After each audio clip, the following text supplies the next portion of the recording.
Bismillahirrahmanirrahim. Assalamualaikum warahmatullahi wabarakatuh. Berjumpa lagi dengan Bapak di video pembelajaran Ilmu Pengetahuan Sosial kelas 7 semester 2. Di bab ketiga ini masih aktivitas manusia dalam memenuhi kebutuhan dalam subbab peran iptek dalam kegiatan ekonomi. Untuk itu, mari kita pelajari bersama. Jadi, apa saja tujuan pembelajaran kita hari ini? 1. Menjelaskan pengertian dari iptek. Yang kedua, menjelaskan peran iptek dalam kegiatan ekonomi. Oke, sebelum kita masuk materi, silakan anak-anak mencermati gambar berikut ini. Apa yang bisa kalian dapatkan atau simpulkan dari gambar-gambar berikut? Ya, betul. Di dalam gambar 1, terdapat perkembangan handphone dari masa ke masa yang mengalami perubahan. Yang dulunya handphone dipencet menggunakan jari. Sekarang kita bisa menggunakan dengan disentuh pada layar. Nah, gambar 2, terdapat macam-macam transportasi dari zaman dulu tradisional sekarang semakin canggih. Juga alat-alat elektronik untuk membantu manusia agar meringankan pekerjaan. Tentunya teknologi-teknologi ini muncul karena adanya perkembangan dari kebutuhan kita sendiri sebagai manusia. Pada zaman dulu, orang tidak membutuhkan handphone atau tidak membutuhkan mobil. Contohnya, untuk handphone ini dulu komunikasi hanya dapat dilakukan tatap muka langsung atau menggunakan surat. Bagaimana biar praktis dan efisien sehingga para ilmuwan mengembangkan teknologi untuk memenuhi kebutuhan manusia. Nah, dari pernyataan tersebut, tentunya kita akan membahas dengan iptek itu sendiri. Lalu, bagaimana dampak iptek terhadap kegiatan ekonomi? Yang pertama, peran iptek dalam kegiatan ekonomi. Suatu ilmu yang berorientasi pada pemenuhan kebutuhan manusia. Pesatnya, perkembangan iptek dapat dilihat dengan semakin bermunculan teknologi canggih yang dapat membantu aktivitas manusia. Adapun dampak positif dan negatif perkembangan iptek. Yang pertama, kita akan membahas dampak positifnya. 1. Dapat terpenuhi kebutuhan manusia, bisa mengurangi permasalahan ekonomi yang dihadapi. Contohnya, ketika zaman dulu, kita berpergian dengan ditempuh jalan kaki. Untuk di zaman sekarang, bisa menggunakan kendaraan seperti motor, mobil, dan lain-lain. Yang kedua, dapat membuat segala sesuatu menjadi lebih cepat dan mudah. Contohnya, ketika kalian memesan makanan, tidak perlu keluar rumah, tapi bisa dipesan melalui GoFood. Yang ketiga, dapat mempermudah untuk memperluas informasi.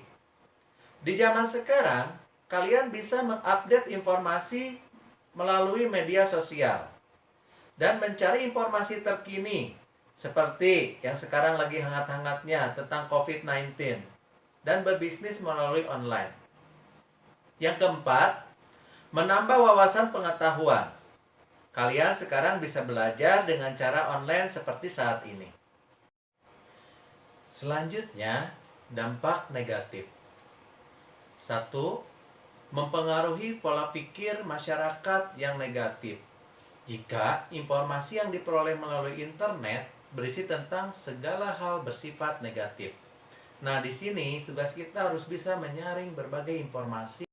Yang kedua, dapat menyebabkan polusi. Semakin banyaknya masyarakat menggunakan hasil perkembangan iptek, misalnya kendaraan bermotor, maka pencemaran juga semakin bertambah. Yang ketiga, dapat membuat orang semakin malas. Contoh, siswa setiap saat hanya memegang HP, hanya untuk bermain game, dan melupakan kewajiban siswa untuk belajar.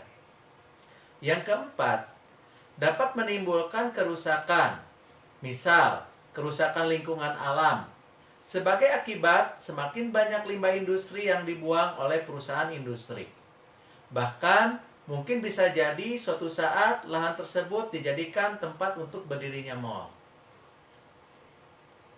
Nah, peran iptek sendiri dapat menunjang kegiatan ekonomi. Ilmu pengetahuan dan teknologi sudah menjadi bagian bagi kehidupan manusia.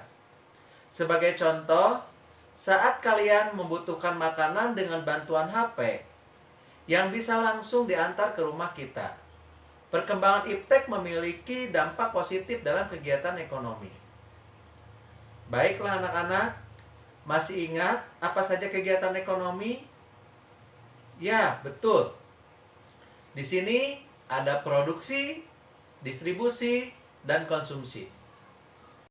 Peran iptek tersebut dapat menunjang kegiatan ekonomi, contohnya di bidang produksi, terutama pada kebutuhan akan mesin-mesin produksi, bahan baku untuk produksi, dan bahan penolong untuk produksi.